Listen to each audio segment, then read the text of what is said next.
I'm Diana Ellis, 45, and I went from being the overlooked daughter in my own home to earning 2 stars as a United States Navy flag officer.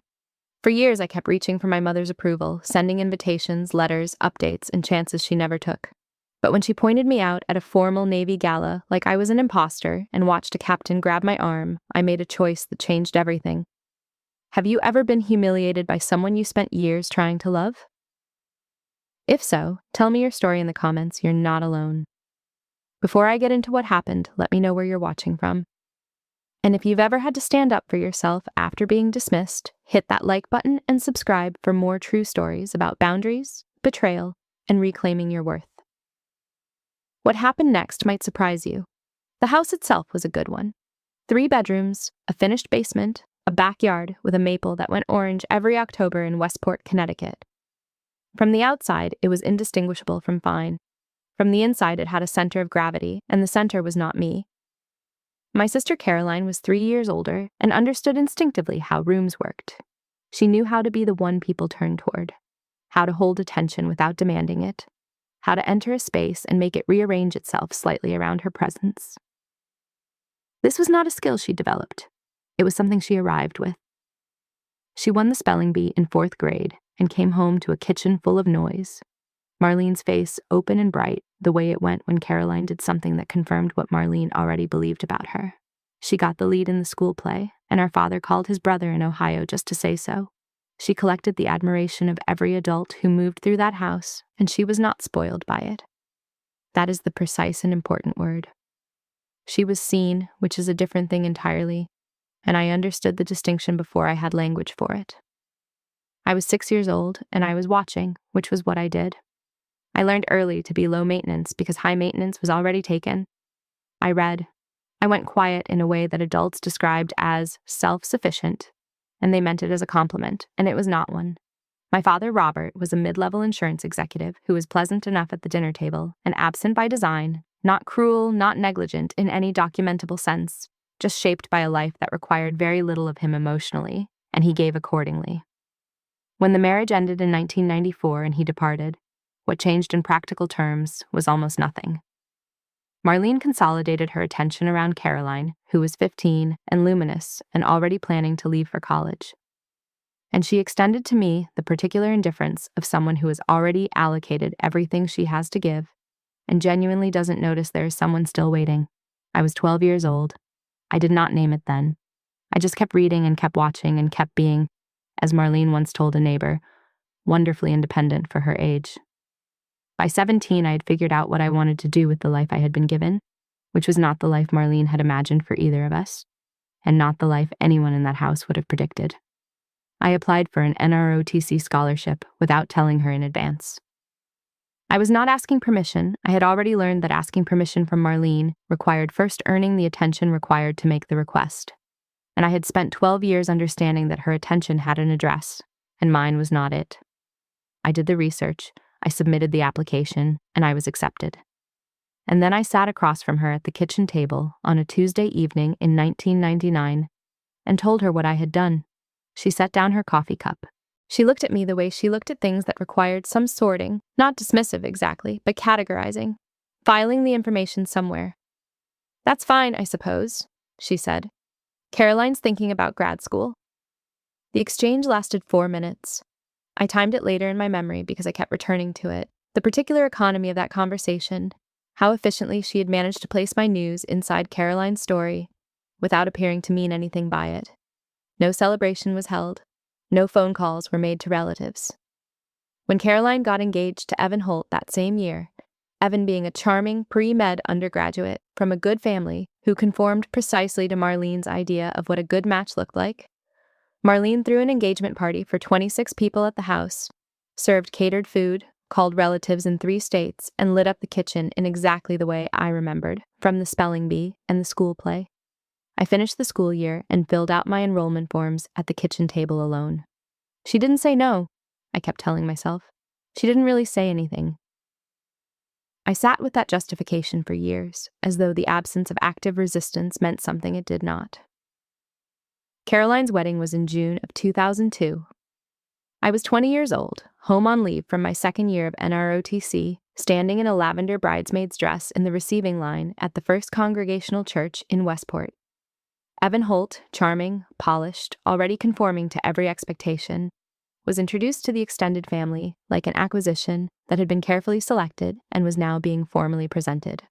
The reception afterward felt orchestrated in the way only events planned by someone who knows exactly what success looks like can feel. 3 different relatives shook my hand and asked when I would settle down. I told them I was in ROTC. 2 of them nodded and looked at someone else, searching for a more interesting conversation. During Marlene's toast, she described Caroline as the daughter I always dreamed of giving away to someone wonderful. She looked at Caroline when she said it. She looked at Evan. She looked at the assembled guests who were smiling and nodding and understanding exactly what Marlene meant. I was not mentioned. Not by absence, not by reference, I simply did not occur to her as the toast took shape, which was its own kind of information. I ate dinner, said the appropriate things, and drove back to campus the following morning. I kept waiting to feel something with a clear name, hurt or anger, something I could hold up and identify and then set aside. What I felt instead was a very specific kind of tired. The kind of tired that tells you a thing is over before you have had the sense to end it. I was commissioned an ensign in the United States Navy on a Tuesday morning in May of 2004 at the University of Connecticut in Storrs in a ceremony attended by 40 families. The auditorium was full of noise and good feeling, parents with cameras, siblings in good clothes, people who had come from a distance to be there and were glad they had. I had invited Marlene 8 weeks in advance, sent the information in a formal letter, and then followed up by phone. She called 2 weeks before the ceremony to say there was a conflict. Caroline's youngest was having a birthday party that weekend. I said I understood because I was 22 years old, and I still believed saying I understood might eventually produce understanding. I stood at attention while the officer pinned the gold bars to my collar. I raised my right hand and took the oath in a clear voice. My section of the auditorium was empty. James Whitfield commissioned beside me that morning, my closest classmate from NROTC. A lean, steady man from Georgia, who had figured out in the first semester that I was worth knowing and had been consistently right about it. When the ceremony ended and the families were moving through the room taking photographs and shaking hands and celebrating, he leaned over and said, "Your family missed out." I said, "Yeah, they did." I said it clearly, without apology or qualification, and for one full moment I believed it completely.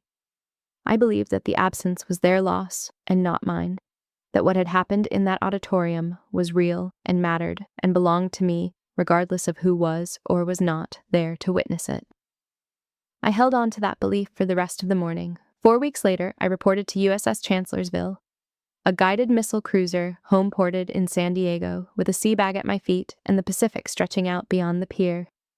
I looked at the ship, the length and mass of it, the gray permanence, the way it sat in the water, as something that knew exactly what it was, and I did not look back at Connecticut. That was the first right decision I made as a commissioned officer in the United States Navy. I have made a number of right decisions since. I remember that one still as the choice that cost the most and hurt the least. What I carried away from Westport was not damage, exactly. It was a habit, the low-level, persistent monitoring of Marlene's attention, the faint and perpetual hope that the next milestone would be the one that finally made her turn and look. I did not identify this as a habit for a long time. Habits are hardest to see when they are old enough to feel like personality. When they have been with you so long, they have stopped announcing themselves as things you could put down. I reported aboard and went to work.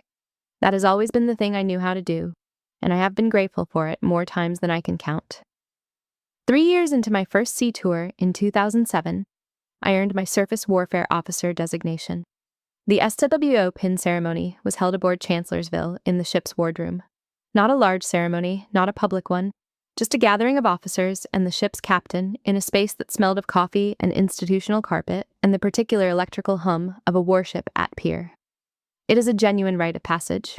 A SWO pin is not decorative. It means the Navy has decided you are qualified to stand watch on a warship underway without supervision, that you understand the ship, the systems, the responsibilities, the weight of what it means to be the officer of the deck at 0200 in restricted waters. It is a material statement about a person's competence and earning it, had cost me 3 years of qualification boards and watch-standing evaluations and fleet exercises and all the small, unglamorous accumulations of professional trust. I was 25 years old. I sent Marlene a photograph taken at the ceremony and a handwritten letter explaining what the qualification meant, what it signified, what I had been working toward, why it mattered to the Navy and to me. I described the pin itself. I described what standing watch meant. I sat with that letter for 2 drafts because I wanted to get it right. I genuinely believed, at 25, that if I described things clearly enough, she would finally see them. That the right combination of words and specificity would bridge whatever gap had always existed between what I did and what Marlene understood. Marlene called 2 weeks later. She did not mention the letter. She asked if I was still doing that ship stuff and then told me that Caroline's eldest had started kindergarten and was already reading above grade level. I said I had not heard that. I said it sounded wonderful. I set the phone down after we hung up and went back to work. The promotions came in their proper order, which is the Navy's way, structured, earned through time and performance and command selection, not given. Lieutenant junior grade in 2006 during my first tour. Lieutenant in 2008 when I completed the sea tour and transferred to Norfolk for department head school. I was good at the work in the way that does not require explanation, the way that accumulates quietly into a service record that precedes you into a room and tells people what they need to know before you open your mouth. I understood ships, logistics, crew management, the particular pressure of making decisions underway with incomplete information and no opportunity to wait for clarity. I was trusted with increasing amounts of consequence. That is the Navy's specific language of respect, and I received it steadily. I learned to stop expecting the phone calls with Marlene to go differently, or I told myself I had learned it, which is not exactly the same thing. In 2013, I was promoted to lieutenant commander and assigned as executive officer of USS Mason, a guided missile destroyer homeported in Portsmouth, Virginia. I invited Marlene to the change of command ceremony with 2 months' notice and offered to cover travel and lodging. She declined. Gerald had something that weekend. That was the first time Gerald Petrie's name entered my life, as a reason my mother could not attend the first ceremony in which I assumed command responsibility aboard a United States Navy warship. At that point, I did not know Gerald. I had not met him. I only knew that his weekend plans had weight in Marlene's calendar that my change of command did not. Caroline drove down from Connecticut on her own, which was not something I had expected and which I have never forgotten. She stood on the pier at Portsmouth in a green dress in the spring light and watched the crew render honors and watched me assume the role of executive officer with the formal precision that those ceremonies require. She watched all of it. Afterward, standing on the pier with the harbor behind her and the ship's crew moving around us, she said, "I didn't know it was like this." "Now you do," I said. She asked if I actually liked being in charge of that many people. I told her yes. She said, "I could never." She meant it as a compliment. I took it as one. It was the first time a member of my immediate family had stood on a pier and watched me work, and the fact that it was Caroline who came, and not Marlene, was something I chose not to spend too much time examining. She came. That has always mattered. Marlene sent a Hallmark card. Gerald had signed it, his handwriting neat and unfamiliar, the signature of a man attaching himself to a sentiment he had not originated. I put it in a drawer and returned to work. My second change of command came in 2016. Commanding officer, USS Farragut, a destroyer out of Mayport, Florida. I was a commander, 05, and I had a ship. I had command. Marlene did not attend. I did not expect her to. The habit of not expecting her had become, by then, something close to ease, which I knew was not the same thing as resolution, but served well enough as a substitute. In June of 2018, Marlene married Gerald Petrie at a waterfront venue in Greenwich, Connecticut. I attended in civilian clothes, gave an appropriate gift, and sat at the family table. Gerald shook my hand at the rehearsal dinner and said, "Marlene tells me you're in the Navy. That's wonderful. My cousin was in the Army." He was pleasant. That is the precise and accurate word for what he was. He was genuinely curious about me in the way of people who have sorted the world into categories, relevant and not relevant, and placed me cleanly in the second column. At the reception, when another guest mentioned that I had my own command, Gerald laughed lightly and said, "She always was the serious one. Marlene says, I was a commander with 2 sea tours, a decorated executive officer billet, and a ship command. He had asked me no questions. His pleasantness was the most efficient kind of dismissal because it cost him nothing, registered me as nothing, and could not be argued with because there was nothing hostile in it to argue against. Gerald was not cruel. That is almost the harder version of this. He genuinely did not think to care. The invisibility that comes from incurious people is worse than hostility because there is nothing to push against. Hostility at least acknowledges your existence. Incuriosity just files you and moves on. My third change of command was in 2020, Commanding Officer, Destroyer Squadron 26, Naval Station Norfolk. I was a captain, 06, and I had a squadron. I had been promoted the same year, and I called Marlene from my office at Desrun 26 on a Tuesday afternoon to tell her. She congratulated me and pivoted within 45 seconds to Caroline's kitchen renovation. Then, almost as an aside, she said, You know, I told Linda Bauer about your Navy thing, and she didn't know what a captain even was. Most people don't, Mom, I said.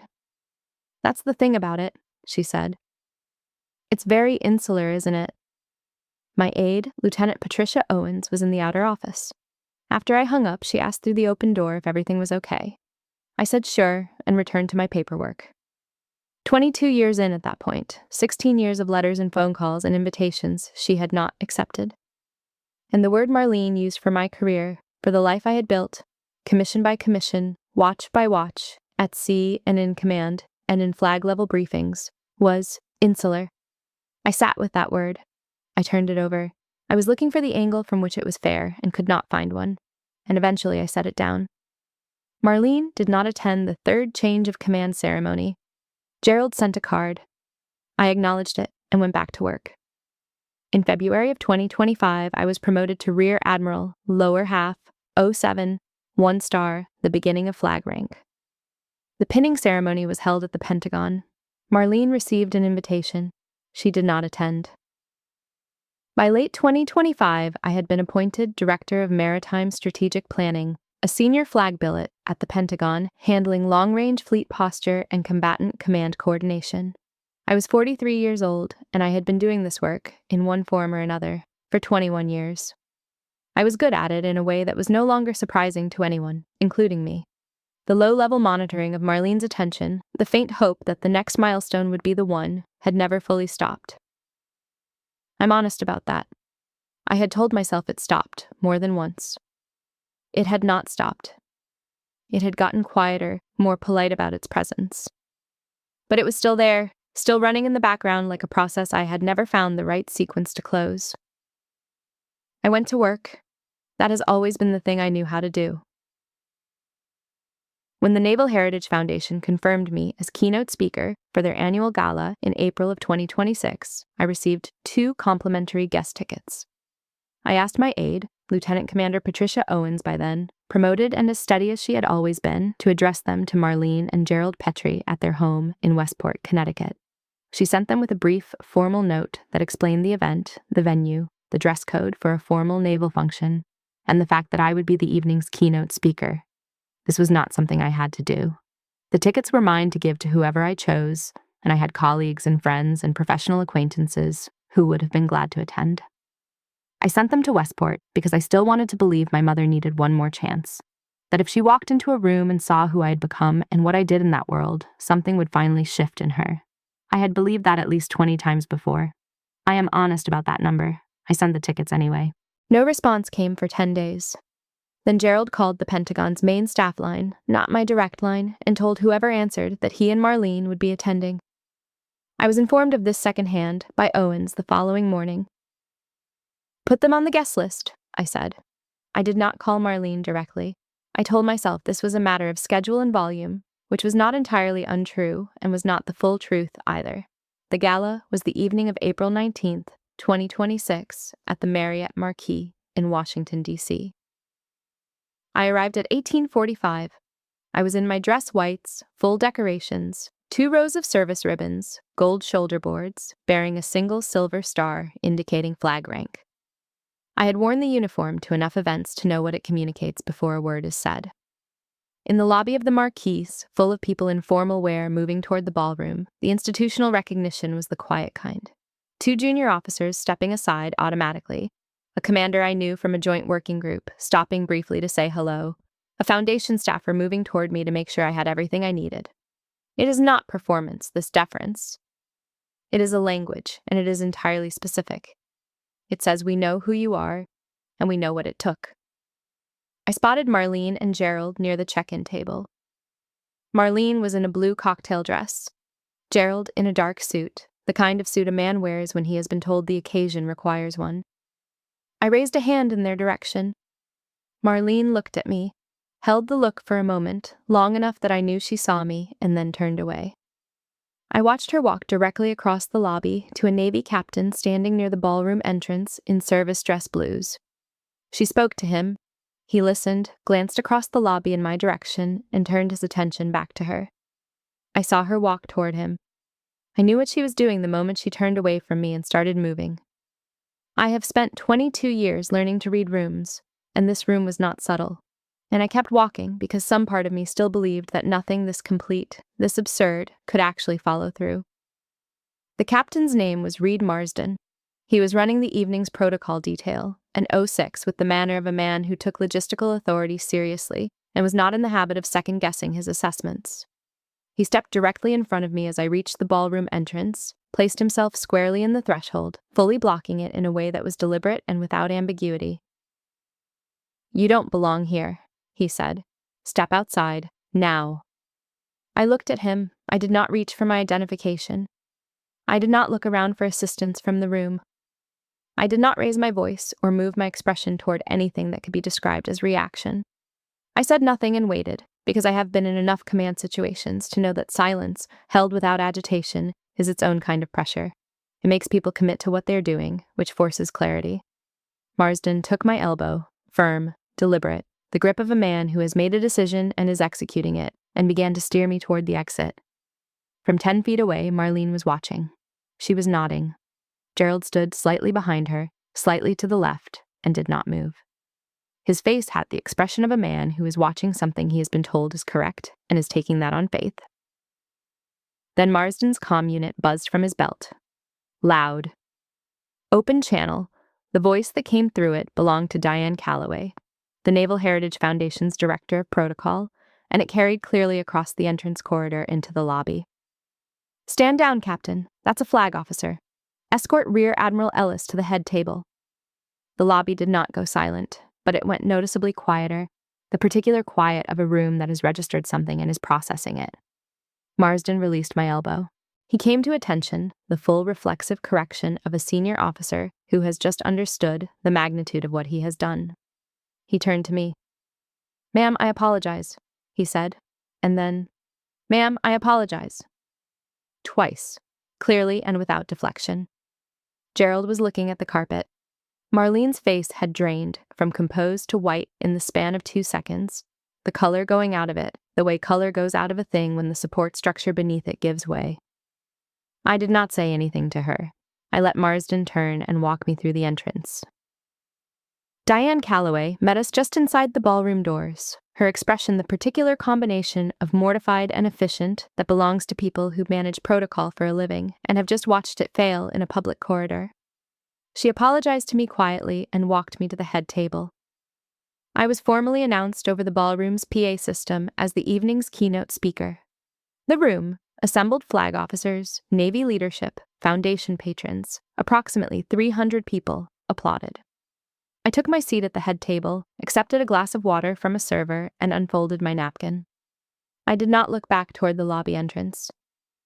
I did not scan the room for Marlene's face. I did not look for it once during the entire evening, and that was not a disciplined act of avoidance. It was something simpler and more complete. I was done looking. That had finished in the lobby, while Marsden still had my elbow, before the comm buzzed, before Calloway spoke, before Marlene's face went white. Something ended while I was still standing in the corridor, and the end was not dramatic. It was just clear, the way things become clear when you have finally seen them completely. I gave a 14-minute keynote address on long-range fleet posture in the Pacific.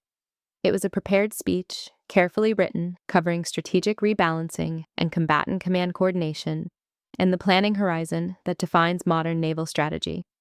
I answered 2 questions from the floor with the precision that the subject deserved. The room applauded when I finished. It was a good speech, and I gave it straight, without distraction, because the work has always been real, regardless of what else was happening around it. The ballroom doors were closed behind me. Marlene was somewhere on the other side of them, in the lobby or at a table, or standing somewhere in a blue cocktail dress in the Marriott Marquis, wondering what had just happened to the evening she had understood herself to be attending. I was no longer thinking about what she was doing. I had written 14 minutes about fleet posture in the Pacific. I gave it. I did not shake. I did not look for her face. I was done looking for her face. That is the thing I want to be clear about. Something finished in that lobby before anyone else in the room understood what was happening. And what finished was not anger, and it was not grief. It was a hope I had been carrying since I was 6 years old and watching from across a room, and I had finally, without ceremony and without announcement, set it down. I was awake at 05:30 the morning after the gala. Before I was out of bed, I had read 3 emails on my phone. The first was from the Naval Heritage Foundation, a formal thank you from the executive director, noting that the keynote had been warmly received and that several attendees had specifically commented on it. The second was from Captain Reed Marsden. It was a formal written apology, 2 paragraphs, measured and precise in the way that documents from senior officers tend to be when they understand exactly what they have done and are making a record of understanding it. He did not excuse himself. He apologized for the incident, took full responsibility, and stated that his actions were in error. It was the kind of letter a man writes when he is experienced enough to know that how you handle being wrong matters as much as the fact of being wrong. I read it and put the phone down. The third email was from Caroline, not from Marlene. Caroline's email said, "Diana, I heard from Mom. Are you okay? She said there was a misunderstanding." I set the phone down without responding and lay there for a moment in the Georgetown apartment with the early light coming through the curtains and the city outside still quiet. A misunderstanding. That was the word Caroline had used, which was the word Marlene had given her, which told me everything I needed to know about how the previous evening had been processed on that side of things. When Lieutenant Commander Owens called at 07:30 to run through the day's schedule, my first instruction was brief and clear. Acknowledge the Foundation's email, file Marsden's apology in the appropriate records, and if Marlene or Gerald Petrie contacted the Pentagon's main staff line, they were to be told I was unavailable and that personal calls were not routed through official channels. Owens said, "Understood, Admiral," and asked no follow-up questions. She has always known when a situation does not require additional information from her, which is one of the things that has made her indispensable. I did not call Marlene. I went to work. 22 years of not showing up, to the commissioning ceremony, to the SWO pin ceremony, to 3 change of command ceremonies, and then walking across a hotel lobby to point a Navy captain at her own daughter, watching him take her elbow, nodding from 10 feet away. And the word for all of it was misunderstanding. I kept that word in my head for most of the day. Not with anger exactly. I noticed that I was not angry in the way I might have expected to be. I was something quieter and more settled than angry. I was clear, which is different from fine, and I knew the difference. The following day, Vice Admiral Thomas Graydon stopped by my office in the hallway, not formally, not with a meeting scheduled, the way senior officers communicate when they want something registered in manner rather than in writing. He told me that Marsden's incident report had been reviewed by the Foundation's board, that the matter was being handled administratively, and that Marsden had been formally counseled. He asked if I needed anything further addressed at his level. I said no. He paused in the way of a man who has something additional to say and is deciding whether the hallway is the right venue for it. Then he said, "That should never have happened. I want you to know I said that." I thanked him. After he walked away, I stood at my office window for a moment before sitting back down. He was talking about Marsden and the lobby, and he was right about Marsden and the lobby, but I kept thinking about everything the lobby stood in for. The commissioning in 2004, the SWO pin in 2007, 3 change of command ceremonies across 12 years. The lobby was just the version with witnesses. James Whitfield called that week and said to name a restaurant in Arlington. He had already heard what happened. Word moves through flag circles with a speed that would surprise civilians, and Whitfield and I had been talking, in one form or another, since the Tuesday morning in 2004 when we stood side by side and commissioned together in Storrs, Connecticut. He did not pretend he hadn't heard. He ordered a drink, looked at me across the table, and said, "Tell me what happened." I told him. The whole thing, the tickets, sending them to Westport, the lobby, Marlene crossing toward Marsden, watching her nod from 10 feet away, the Comm, the apology, Calloway walking me to the head table, the speech. He listened without interrupting, the way Whitfield has always listened, which is one of the reasons I have trusted him for 22 years. When I finished, he said, "You've been trying to get her to show up for 22 years?" "I stopped counting," I said. He looked at me steadily across the table.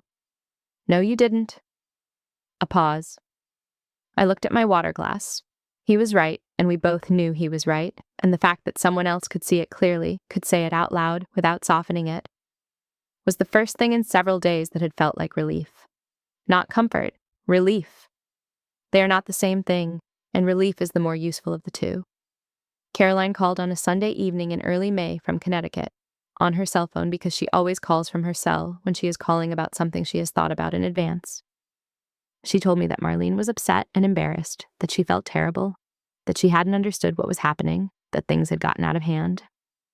She delivered these points with the careful neutrality of someone who has been asked to relay information and is trying to do so without editorially endorsing it. I let her finish. Then I said, "She walked across that lobby and told a security officer I didn't belong there, Caroline." She watched him grab my arm. She was nodding. A long silence on the line. "I know," Caroline said. And then, after another pause, "She's not going to apologize." "I know that too," I said. We sat with that for a moment, two daughters of the same woman who have always known different versions of her and have been managing the distance between those versions in different ways for most of our lives. The conversation cost us both something to have. But there was an honesty in it that had not been there in a long time, maybe ever, and I recognized it and was glad for it. I hung up and sat on my couch in the Georgetown apartment with the phone in my lap. The rooms around me were quiet. The city outside was doing whatever it does on a Sunday evening in early May in Washington, which is to say nothing in particular, nothing urgent, just the ordinary ongoing life of a place that has no particular interest in your interior situation. The apartment felt clearer than it had in a while. I noticed that. I had spent most of my adult life composing, in some register, a version of events that I thought might eventually reach Marlene in a form she could understand and accept. The career, the milestones, the letters and phone calls and invitations and formal notes sent through aides, all of it had been, on some level, a sustained argument I was making to an audience who had decided not to engage. I understand that now. I did not fully understand it yet that Sunday evening, but I was close. What I understood was simpler. I was done. Not done with her, entirely. Not ready to make a permanent and dramatic declaration. Just done with the version of the relationship in which I kept extending things, and she kept declining them, and neither of us ever said plainly what that meant. I was done with the ambiguity. The lobby had removed the ambiguity. Whatever happened next would have to be something different. I went to sleep early and woke up the following morning and went to work. That has always been the thing I knew how to do, and it has never once let me down. In May of 2026, I made a decision. It was not a dramatic decision. There was no moment of resolution, no confrontation, no formal statement of intent. I simply stopped reaching, and I want to be precise about what that meant because simply is the right word in structure and the wrong word in weight. It had taken 22 years of reaching, of extending, of sending tickets and letters and formal notes and phone calls that went nowhere, of attending a wedding in civilian clothes and sitting at a family table and being polite in the way you are polite when you have stopped expecting anything more. It had taken the lobby and the elbow and Marsden and Marlene's face going white. It had taken Caroline saying, "She's not going to apologize," and me saying, "I know." All of that, and then I stopped. I did not call Marlene. I did not send a letter explaining my position. I did not reach out through Gerald, who I expected would eventually reach out through me, and I was right about that. He left a voicemail on my personal cell phone within the week, careful, pleasant, the voice of a man who believes he is managing a situation toward a reasonable resolution. His tone was the same tone he had used at Marlene's wedding when he said my cousin was in the army, and at family dinners when he agreed with whatever Marlene said, and in the card he sent after my third change of command. It was the voice of a man who was genuinely certain that pleasantness was sufficient. "Diana, it's Gerald. Your mother is quite upset. She feels just terrible. Family is family. I do hope you'll give her a call." I listened to the voicemail once, sitting at the kitchen table with my coffee in the morning, and then I saved it to a folder on my phone. I did not delete it. I am precise about what I keep and what I let go, and the voicemail was a document, and I keep documents. I did not call back. Marlene's letter arrived by mail toward the end of May. 2 pages, blue ballpoint pen, her familiar left-leaning cursive. I read it at the kitchen table with my coffee on a Saturday morning. The letter did not contain the word sorry. It described the gala as a misunderstanding that got out of hand and suggested that I might have made myself clearer to the officer at the door. It said Marlene hadn't understood what was happening, that she had been trying to be helpful. It said that the situation had escalated in ways she hadn't anticipated. It ended. "I only want what's best for you. You know that." She had been ending conversations and letters that way for my entire adult life. "I only want what's best for you." It had never once been followed by an action that demonstrated it. At this point, the sentence was a full stop, a way to close a letter without accountability, a phrase that could stand in for something real as long as neither party examined it too closely. I had spent 22 years not examining it too closely. I read the letter twice, then I put it in the same folder on my phone where I had saved Gerald's voicemail. I did not name the folder. I kept it. I told Lieutenant Commander Owens that personal calls from Marlene or Gerald Petrie were not to be routed through official Pentagon channels. Then I texted Caroline, "I'm okay. I'm not going to fight about it. I just need you to know I'm not going to call her." Caroline responded within the hour. "Okay, I understand." She did not push. I was grateful for that. She pushed a week later. She called on a weekday evening, her voice more urgent than it had been in the Sunday call, carrying the particular tension of a woman who has been in the middle of something for too long and is starting to feel the weight of it on both sides. She said Marlene was 71 years old. She said Marlene was not going to change. She asked what I was actually going to do. I said, "Nothing. I'm not going to do anything. That's the decision." She said, "That's going to hurt her." "I know that too," I said. I said it without anger. I said it without satisfaction, and I want to be clear about that, because there is a version of this where the absence of satisfaction is a performance and not a fact, and in this case, it was genuinely a fact. I was not glad that Marlene would be hurt. I was not deriving anything from that. I was simply stating what was true. I knew it, I had weighed it, and I had made the decision anyway, because the alternative was to continue to absorb indefinitely an arrangement that cost me more than it cost anyone else. The absence of hesitation in my voice was what made Caroline go quiet. She recognized that something had settled in me, which was accurate, and she was not sure what to do with that. I did not require her to do anything with it. I just needed her to know. I don't slam doors. That is not how I operate, and it is not who I am. I have watched people slam doors, the announcement of it, the performance of finality, the way it leaves a mess on both sides that then has to be managed. I did not slam anything. I just stopped opening them. And I know the difference because I have spent 22 years getting to know it. The work was there, as it always is. I turned back to it with something that might be described as relief, though it was quieter than that word usually implies. I was briefing senior officials on fleet posture. I was coordinating with combatant commands. I was doing the work I had been doing for 2 decades, the same work that had existed and mattered, whether Marlene acknowledged it or not, and the absence of the background noise that had always accompanied it, the low monitoring, the faint hope, the small, continuous management of a relationship that only moved in one direction, made it easier to think clearly. I noticed that. I filed it away. I did not yet know what to do with the noticing. Gerald left a second voicemail in June. Shorter this time, same tone, same essential message, restated with slightly less confidence. The voice of a man who has realized the situation may be less manageable than he initially assessed. I saved it to the same folder and did not call back. Caroline and I talked twice more before summer. The conversations were shorter and calmer than they had been. The urgency was fading on her end as she understood that I was not going to change course. and on my end, there was simply less to say that hadn't already been said. We talked about her kids, about Evan's practice, about things unrelated to Marlene and Gerald and the gala and the lobby and the word misunderstanding. And those conversations were better than the ones we had been having for weeks. Something was shifting in our relationship too, though I could not have named it precisely yet. Just a slight recalibration, a new angle of approach, the beginning of something more honest. I went to work every day. I ran in the mornings when the schedule allowed. I had dinner with Nina Marsh in late June and did not spend the evening talking about Marlene, which was itself a sign of something, that the situation had stopped consuming the foreground, had moved into the background where it would still require maintenance but would no longer run everything. I had stopped opening the doors. I was learning what it felt like to live in the rooms that remained. The summer after the gala, the consequences of my withdrawal became visible in the way that structural changes always do. Not in a single moment, but in a series of small ones, accumulating into a shape you can only see from a slight distance.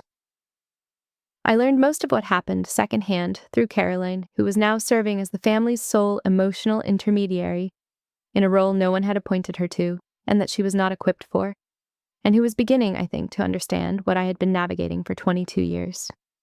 The 4th of July gathering at Caroline and Evan's home in Westport, I was absent. Not deployed, not traveling for work, simply not there and not expected. For the first time in the family's living memory, the gathering happened without me, and nobody called to ask why, because they already knew, and knowing made things quieter in ways that Marlene apparently found difficult to sit with. Caroline told me afterward what had happened. Marlene brought me up within the first hour in the way she brought things up when she wanted them addressed, but did not want to be seen as having initiated anything, as though the subject had simply surfaced on its own. She characterized me as difficult. She said I had always been oversensitive. Gerald nodded. Evan Holt, Caroline's husband, a surgeon, a man who measures things precisely and has little patience for precision being substituted with pleasantness, set down his drink and said quietly, "Marlene, Diana is a flag officer in the United States Navy." Marlene said, "1 star, actually." I sat with that for a long time when Caroline told me. Not with anger, but with a particular species of recognition. She knew the rank. She had always known the rank, had always known what I was, and what it meant, and what it had taken to get there. The information was not unavailable to her.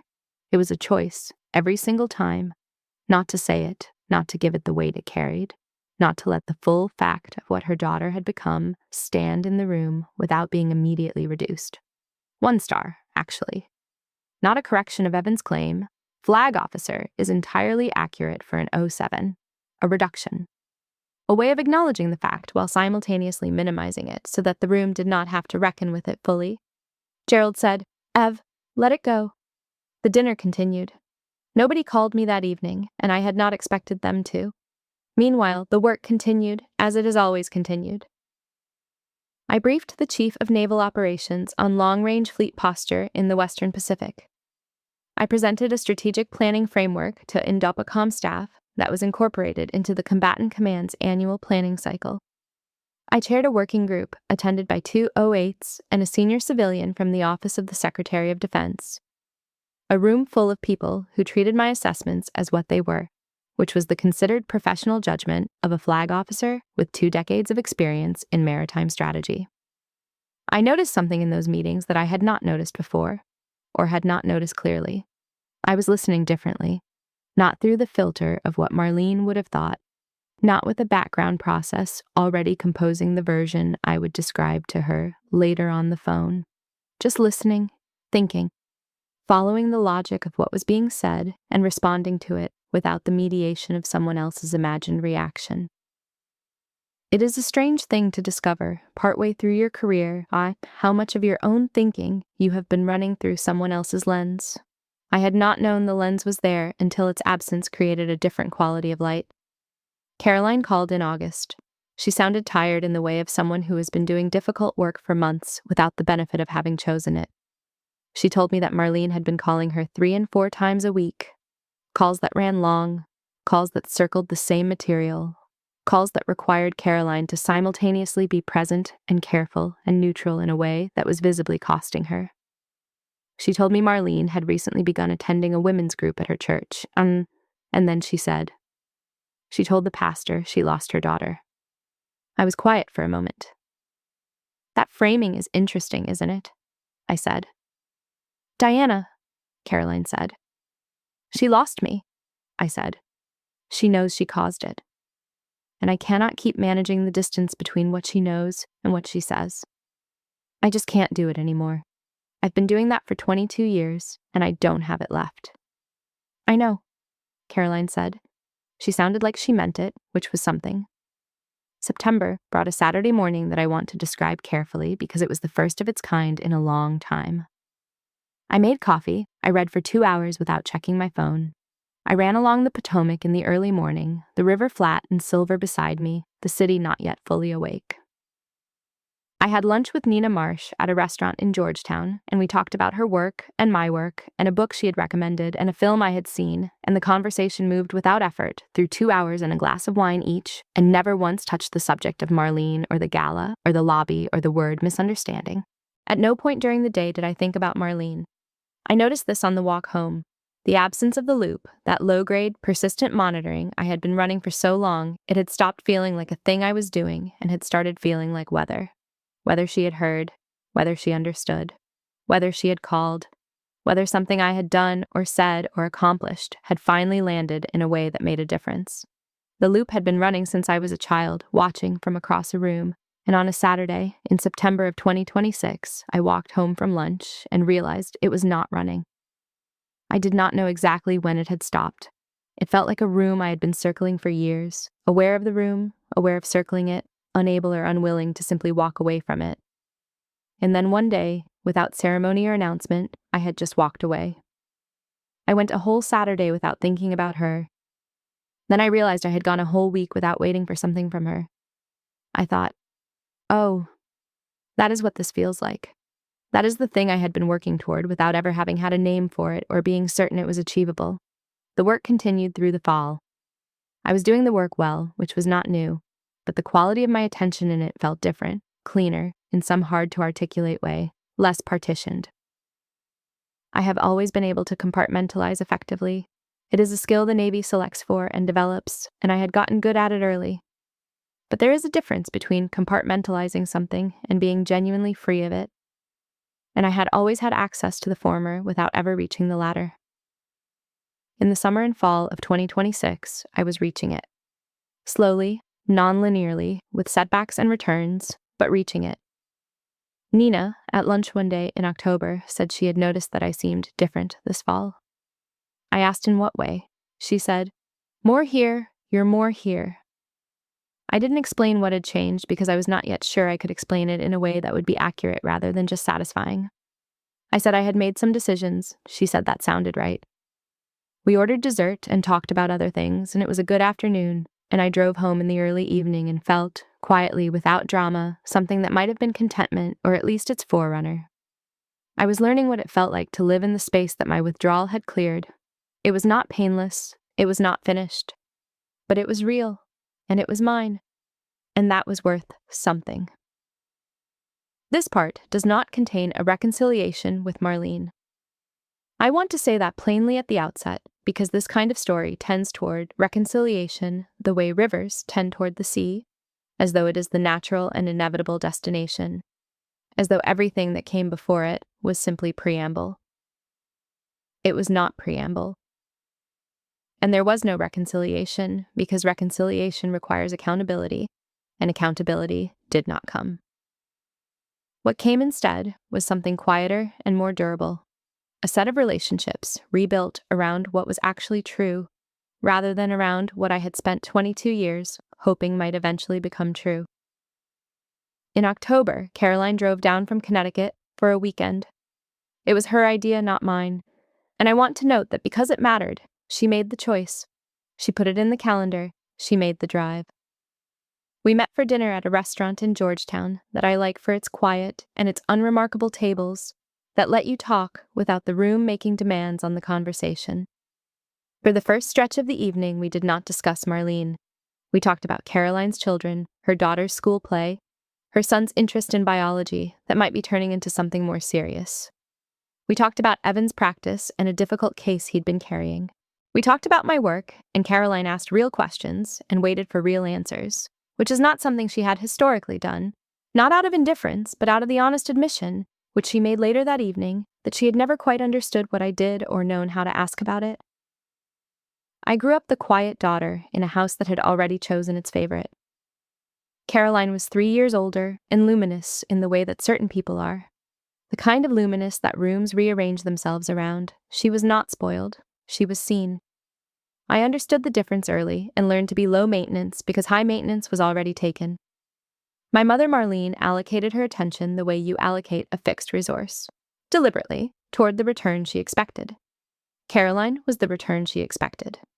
I was the other one. I commissioned as an ensign in the United States Navy in May of 2004 at the University of Connecticut. 40 families attended the ceremony. My section of the auditorium was empty. Marlene had a conflict. Caroline's youngest had a birthday party. I stood at attention while the officer pinned gold bars to my collar, raised my right hand, took the oath in a clear voice, and told myself it was their loss. I believed that for about as long as it took to walk outside. James Whitfield commissioned beside me that morning. He said, "Your family missed out." I said, "Yeah, they did." I meant it for exactly one moment, and then I carried it for the next 22 years without fully admitting that I was still carrying it. The career built itself the way careers do when you are good at the work and do not stop. Lieutenant junior grade, lieutenant, lieutenant commander, commander, captain. I earned my surface warfare officer designation and sent Marlene a photograph and a handwritten letter explaining what it meant. She called 2 weeks later and did not mention the letter. She asked if I was still doing that ship stuff and then told me Caroline's grandchild was reading above grade level. I said that sounded wonderful and returned to work. I invited Marlene to 3 change of command ceremonies across 12 years. She attended none of them.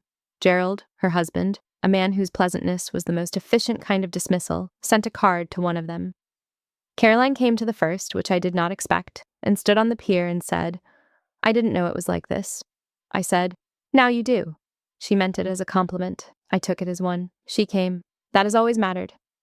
In February of 2025, I was promoted to Rear Admiral, lower half.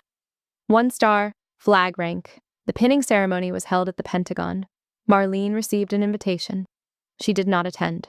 When the Naval Heritage Foundation named me keynote speaker for their annual gala in April of 2026, I sent Marlene and Gerald complimentary tickets. I sent them because I still believed, against all available evidence, that walking into a room full of people who treated me with institutional deference would finally make something shift in her. I had believed that at least 20 times before. I sent them anyway. The gala was April 19th. I arrived at 1845 in my dress whites, full decorations, a single silver star on each shoulder board.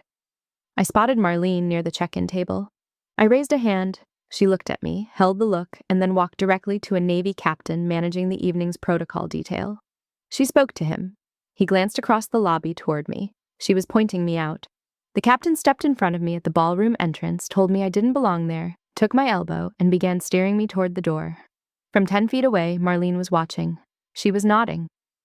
And then his comm unit buzzed. "Open channel," loud enough for the lobby to carry it, and the Foundation's protocol officer said, "Stand down, Captain. That's a flag officer. Escort Rear Admiral Ellis to the head table." Marlene's face went white. Gerald stared at the carpet. Marsden released my elbow, came to attention, apologized twice. I did not say a word to my mother. I let Marsden walk me into the ballroom, gave a 14-minute keynote on Pacific Fleet posture, answered 2 questions from the floor, and did not look for her face in the crowd once. Not once. Something had finished in that corridor.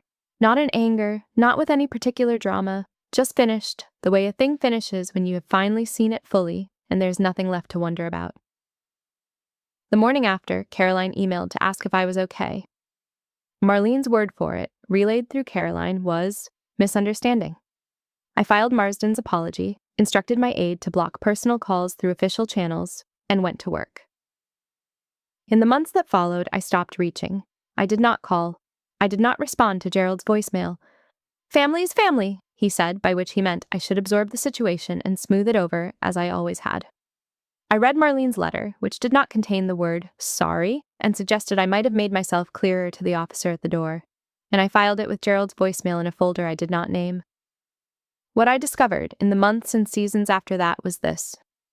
The low-level monitoring I had been running since childhood, the quiet, persistent tracking of Marlene's attention, the perpetual hope that the next milestone would be the one, had been taking up more space than I knew. When it stopped, something cleared. I listened differently in meetings. I thought more directly. I was, as Whitfield put it in November, lighter. "You have always seemed like you were carrying something," he said. I was, I told him. He said he knew. In a Pentagon parking garage in March of 2027, walking to my car at 21:15 on a Wednesday, I stopped and asked myself what I had actually been waiting for. And I understood, standing there in the fluorescent light with no one watching, that I had confused a want with a loss for 22 years. I had built everything I built without her seeing it. It was real. It was there. It had been there all along. You will spend a long time trying to earn approval from someone who decided before you began that you were not quite right for the role. And then one day you will realize you built everything without it. That is not a consolation prize. That is the whole story. I didn't get the apology I deserved, and I didn't get the mother I kept hoping for. But I finally stopped waiting for her to see me before I allowed myself to value what I had built. Would you have forgiven Marlene after what happened at the gala? Do you think I was right to stop reaching out? And have you ever had to walk away from someone who kept minimizing you? Share your thoughts in the comments, and don't forget to like, subscribe, and follow for more stories about strength, boundaries, and finally choosing yourself.